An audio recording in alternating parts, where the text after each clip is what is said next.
আমার বাড়ি গোড়া ধুলা করেছি, আমি এত কষ্ট করে বাড়ি বানিয়েছি, আর এরা শুয়োর গুলো না আমার বাড়িতে নষ্ট করে দিল। কি হয়েছে গো, কি হয়েছে? সকাল সকাল চিল্লাচ্ছ কেন? হ্যাঁ, আমি ছাদে যাচ্ছি, আমার অনেক কাজ, কেউ যদি আমার পিছিয়ে না চলে আসে। গাছগুলো সব মরে গেছে, গুড়গুলো একবারে পচাই দিতে, কত দাম দিয়ে কিনে নিয়ে আসছি।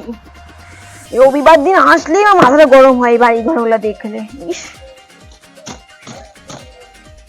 ছাদে এত ময়লা, বাড়ি গিয়ে বসে পড়বে, শুধু চিন্তাই বললে হবে? বাড়িটা আমি আছি বলে যত্নে আছে, তাহলে আমি মরে গেলে তাহলে সব শেষই করে বেলাতে আমার বাড়ি ঘর।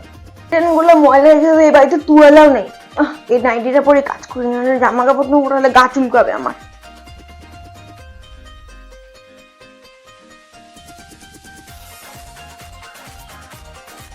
A few minutes later.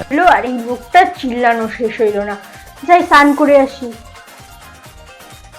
মা, তুমি এখানে বসে আছো?